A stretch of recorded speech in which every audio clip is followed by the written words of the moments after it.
যদি কোনো মানুষ বই রচনা করে, বই লেখে, কিতাব লেখে, ওই লেখক সুন্দর করে একটা কথা লিখে দেয়, যদি আমার কিতাবের মধ্যে, আমার বইয়ের মধ্যে কেউ যদি কোনো প্রিয় পাঠক যদি ভুল ধরতে পারেন, মেহেরবানি করে নিচে দেওয়া নাম্বার আমাকে জানিয়ে দিবেন, পরবর্তী ছাপায় সেটাকে আমি সংশোধন করে নিব। কি বলেন ঠিক কিনা?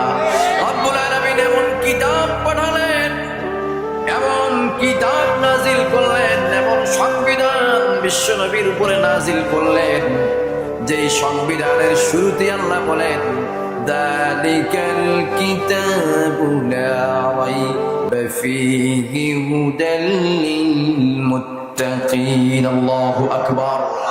এই কিতাবটা কেমন কিতাব? এই কিতাব সম্পর্কে বান্দা তোমার কি ধারণা আছে? এই কিতাব সম্পর্কে তুমি কতটুকু জানো? এই কিতাবটা কেমন কিতাব বান্দা শোনো। যালিকাল কিতাব লা রাইবা ফীহি, এই কিতাবের মধ্যে কোনো ভুল নাই এবং ভুল হওয়ার মতো অবকাশও নাই। যদি কোনো ব্যক্তি মনে করে কোরআনের মধ্যে ভুল থাকলে থাকতেও পারে, নাউজুবিল্লাহ, ঈমান থাকবে?